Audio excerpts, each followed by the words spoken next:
बाहर लेकर आ गया और मेरी सारी फ्रेंड्स के सामने मुझे प्रपोज कर डाला।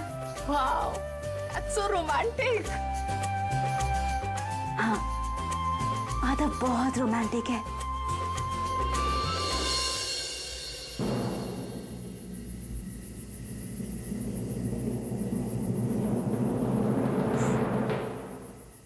या शायद था, ये माधव वो माधव ही नहीं है।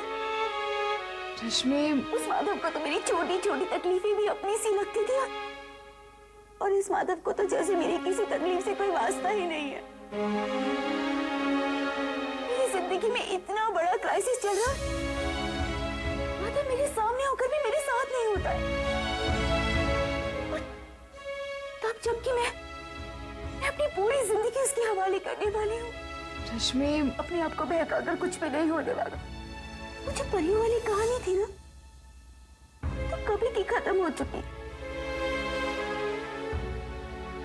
और अब जो हो रहा है ना, मेरी जिंदगी की हकीकत है। यार मैं जानता हूँ रश्मि मुझसे बहुत नाराज, बहुत दुखी होगी। पता नहीं जब मेरी मॉम रश्मि के पेरेंट्स से उस तरह बात करी थी, मैंने कुछ कहा क्यों नहीं, मैंने कुछ किया क्यों नहीं। लेकिन सबके सामने मॉम से बहस करना शायद मेरे नेचर में नहीं है। यार मुझसे जो बना मैंने किया इस शादी के लिए, सबको मुझसे शिकायत है। मेरी समझ में नहीं आ रहा कि मैं क्या करूं। मेरे लिए बहुत आसान है घर से वॉकआउट कर जाना, लेकिन अभी मैं पेरेंट्स को छोड़ना नहीं चाहता। मैं कभी भी नहीं चाहती थी कि माधव अपने पेरेंट्स को छोड़े।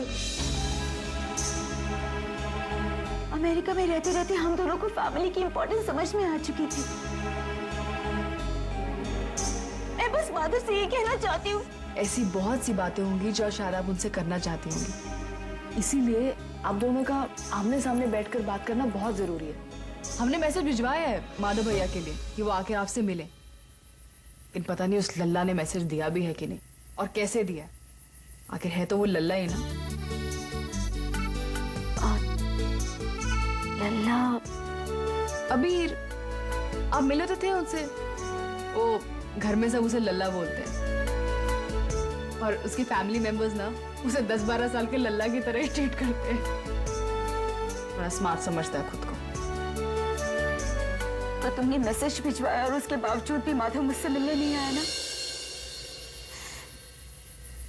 मैं जानती थी कि उसको मेरी कोई परवाह नहीं है, तो इनफैक्ट मेरा कॉन्फिडेंस भी उसके ऊपर से टूटने लग गया है। जब कॉन्फिडेंस ही टूट गया तो बेहतर है कि शादी भी टूट। नहीं, ये आप क्या कह रही हैं? आप दोनों एक दूसरे से कितना प्यार करते हैं।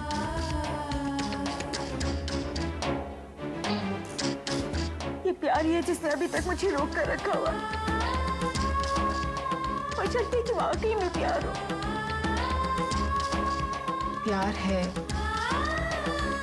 बहुत प्यार है।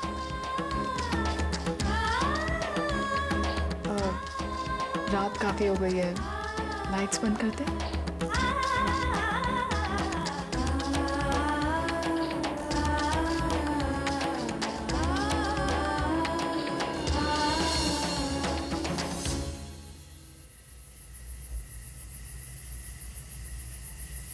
एक बार जो गलत होना शुरू हुआ, होता ही चला गया।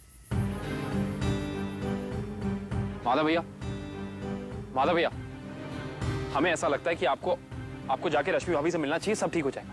अरे अगर मेरी मॉम को पता चल गया ना, तूफान खड़ा हो जाएगा। वैसे भी कम तमाशी नहीं हुई है। वैसे तुम्हारी बात भी सही है, रश्मि को मिलना भी जरूरी है।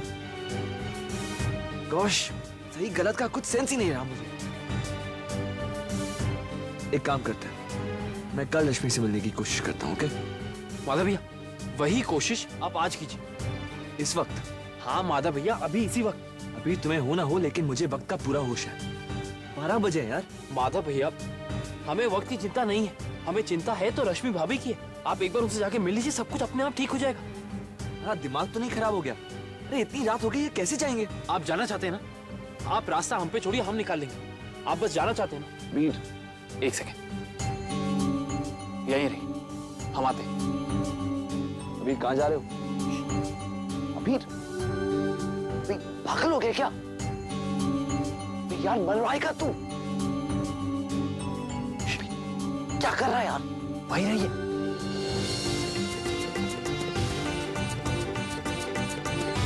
अबीर, यार ये लड़का मरवाएगा।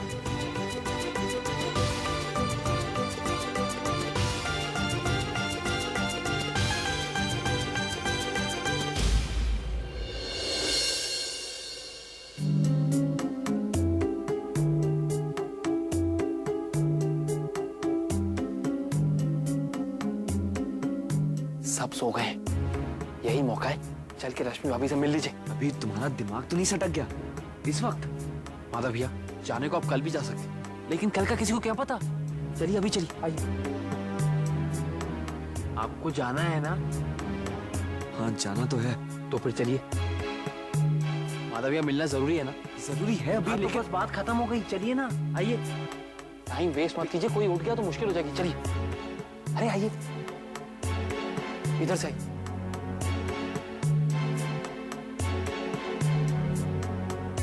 धीरे आइए।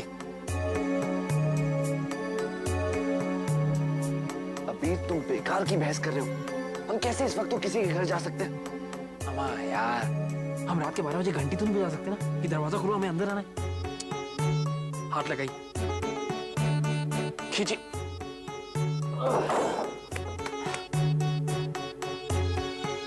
यहां से अंदर जाएंगे। यहाँ से? अबीर, तुम्हारा दिमाग तो नहीं खराब हो गया?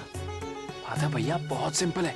यहाँ से कूद के सीधे अंदर, अंदर से सीधे कॉरिडोर, कॉरिडोर से रश्मि भाभी का कमरा। इस घर का नक्शा हमें अच्छी तरह से याद है, दिमाग में छप चुका है। अबीर, तुम होश में तो हो? कर दी ना बात आप? माधव भैया, जिस मोहब्बत में होश होता है वो मोहब्बत मोहब्बत नहीं होती। पिक्चर में देखा था। अबे मेरे हीरो, ये कोई फिल्म नहीं है। यहाँ से मैं बिल्कुल जंप नहीं करने वाला। Forget it। अगर मंजिल रश्मि भाभी हो तो?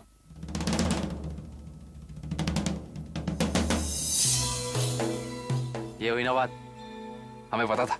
आइए, चलिए आप। थैंक्स। संभाल गया।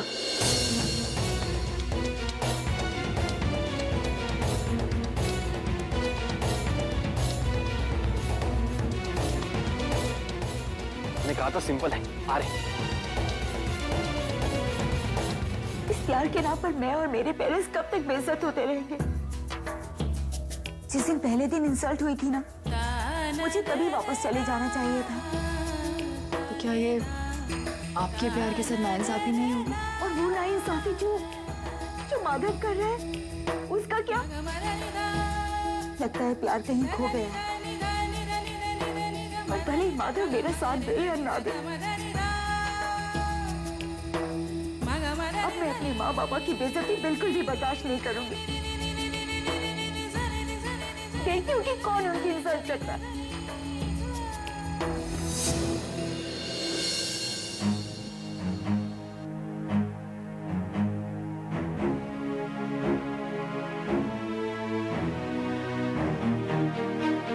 अबीर, हम ये बहुत पकड़े गए ना तो हाथों से यही कहेंगे ना कि माधव अपने प्यार के लिए आया। और अबीर वाजपेयी तो ऐसे ही फेमस है, I mean, बदनाम है। खड़े क्या है, चलिए इधर। टेंशन मत लीजिए, डर लग रहा है यार।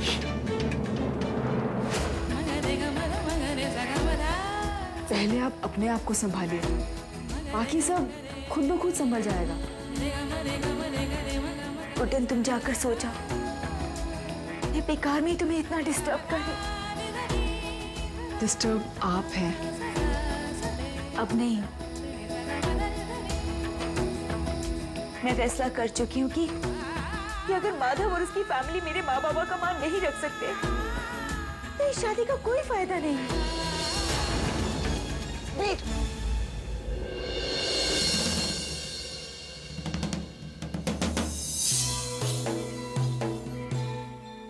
रश्मि भाभी, अगर इस कमरे में है तो ये कमरा किसका है?